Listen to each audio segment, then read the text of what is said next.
Jadi saya pada saat itu selalu ketika mendengar suara itu saya selalu keraskan suaranya. Saya entah di TV ya? Ya di TV biasanya adzan maghrib itu saya dengarkan, bahkan adzan subuh pun saya bangun.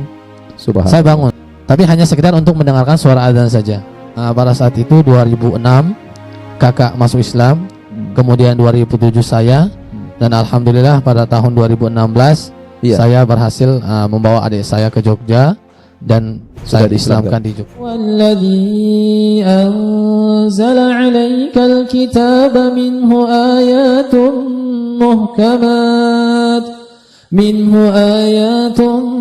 muhkamatun hunna ummul kitabi wa ukhra mutasyabihat.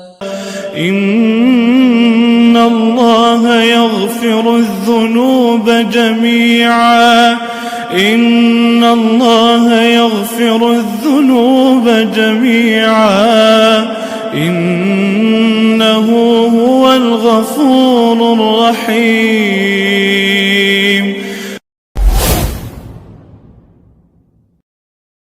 Nama asli saya adalah Mariano Pires. Saya berasal dari Timor Leste. Kemudian setelah saya masuk Islam, saya diganti namanya menjadi Abdurrahman Pires. Jadi Piresnya tidak dihilangkan karena itu adalah marga dari ayah. Kemudian saya lahir pada tanggal 3 Mei tahun 1993. Masih relatif muda ya? Masya Allah. Kemudian saya masuk Islamnya ya, masuk Islam pada tahun 2007. Pada saat itu saya dibawa oleh Ustadz Zakaria.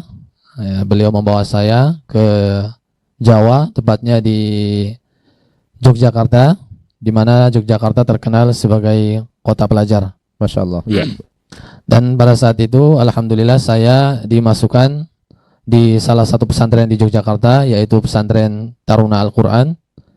Kemudian dari situlah saya belajar tentang agama Islam, kemudian belajar cara membaca Al-Quran, sampai alhamdulillah Allah beri kesempatan untuk bisa menyelesaikan Al-Quran tersebut dalam waktu 4 tahun. Menyelesaikan Al-Quran maksudnya itu menghafal Quran? Ya, menghafal Quran selama 4 tahun. Selama 4 tahun. Subhanallah. Sudah hafal 30 juz langsung? Ya, insya Allah. Alhamdulillah. Jadi kita memang di sana diwajibkan untuk harus menghatamkan Al-Quran, menghafalkan Al-Quran dalam kurun waktu 4 tahun, karena itu menjadi salah satu syarat di pondok pesantren, syarat untuk bisa memulai atau naik ke jenjang selanjutnya. Sehingga kita alhamdulillah diberi kemudahan oleh Allah Subhanahu wa taala untuk menyelesaikan hafalan Al-Quran tersebut.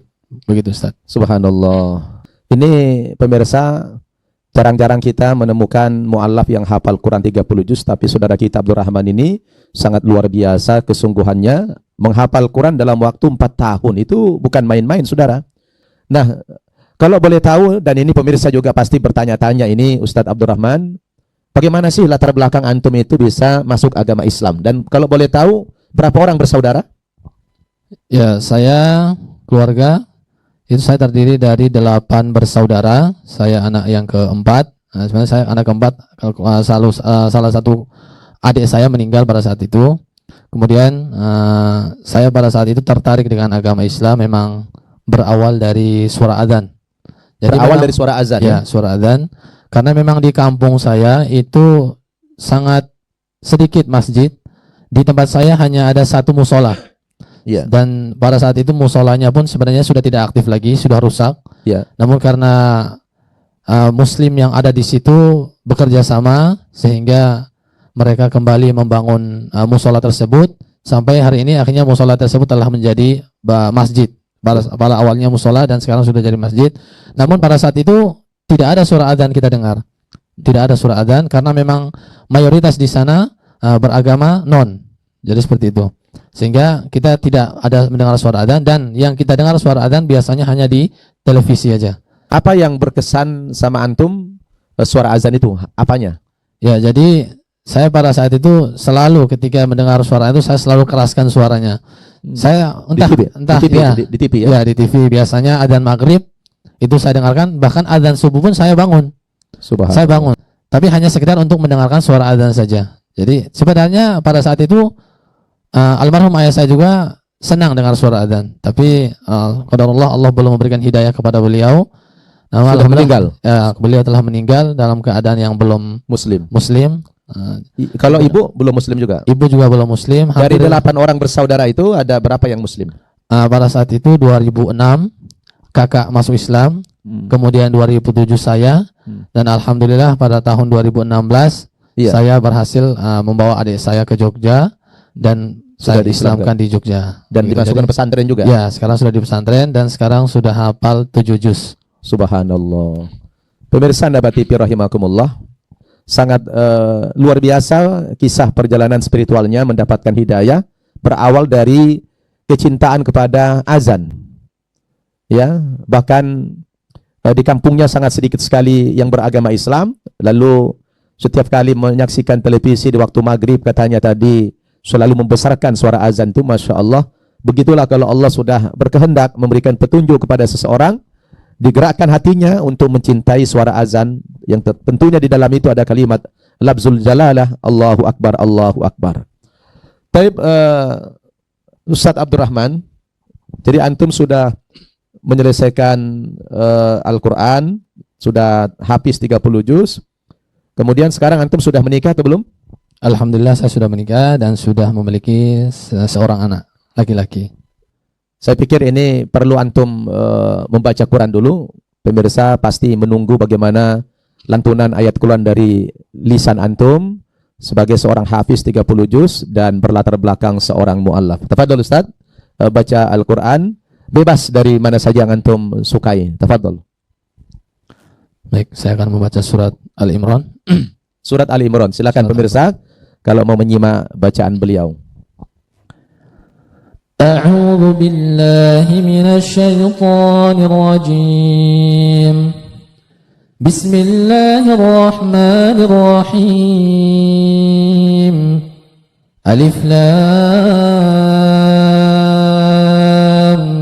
ميم الله لا إله إلا هو الحي القيوم نزل عليك الكتاب بالحق مصدقا لما بين يديه وأنزل التوراة والإنجيل من قبل هدى للناس وأنزل الفرقان إن الذين كفروا بآيات الله لهم عذاب شديد والله عزيز ذو انتقام إن الله لا يخفى عليه شيء في الأرض ولا في السماء هو الذي يصوركم في الأرحام كيف يشاء لا إله إلا هو العزيز الحكيم هو الذي أنزل عليك الكتاب منه آيات محكمات هن أم الكتاب وأخر متشابهات فأما الذين في قلوبهم زيغ فيتبعون ما تشابه منه ابتغاء الفتنة وابتغاء تأويله وما يعلم تأويله إلا الله والراسخون في العلم يقولون آمنا به كل من عند ربنا وما يذكر إلا أولو الألباب ربنا لا تزغ قلوبنا بعد إذ هديتنا وهب لنا من لدنك رحمة إنك أنت الوهاب ربنا إنك جامع الناس ليوم لا ريب فيه إن الله لا يخلف الميعاد إن الذين كفروا لن تغني عنهم أموالهم ولا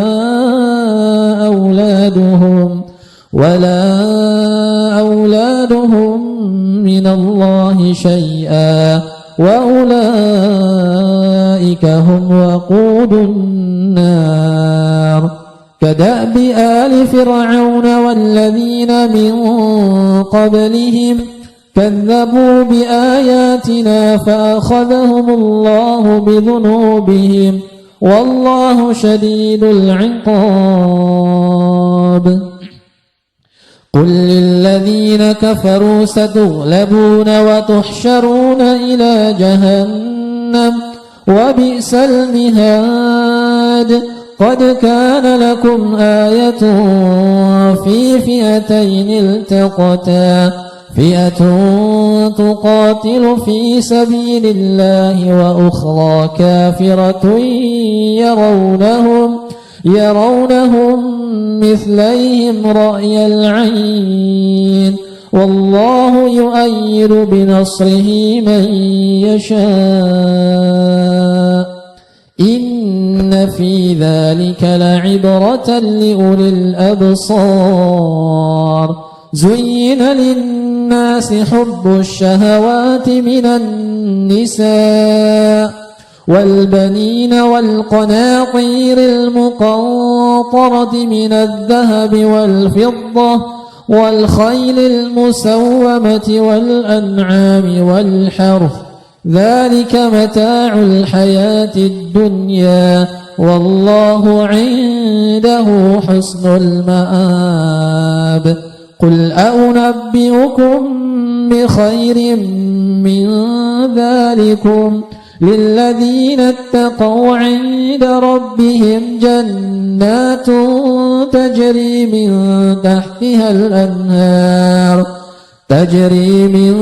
تحتها الأنهار خالدين فيها وأزواج مطهرة ورضوان من الله والله بصير بالعباد الذين يقولون ربنا إننا آمنا فاغفر لنا ذنوبنا وقنا عذاب النار الصابرين والصادقين والقانتين والمنفقين والمستغفرين بالأسحار شهد الله أنه لا إله إلا هو والملائكة وأولو العلم قائما بالقسط لا إله إلا هو العزيز الحكيم إن الدين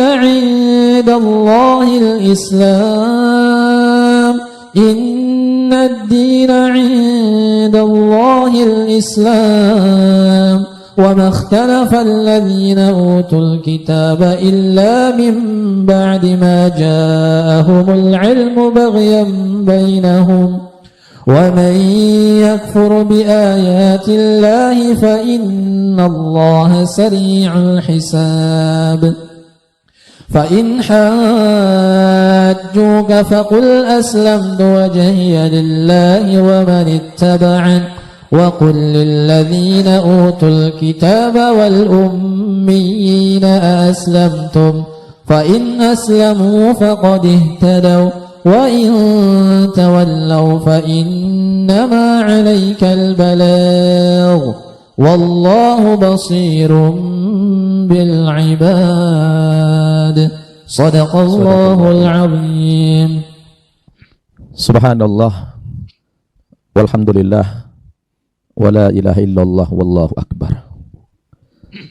Luar biasa, hampir tidak bisa lagi saya berkomentar tentang kefasihan saudara kita Ustadz Abdul Rahman ini yang luar biasa memukau, mulai dari nadanya yang sangat luar biasa indah, makharijul hurufnya begitu pas, tajwidnya begitu luar biasa. Layaknya memang beliau sudah menjadi seorang ustadz besar. Kita doakan semoga beliau kelak menjadi pengasuh pesantren Tahfizul Quran.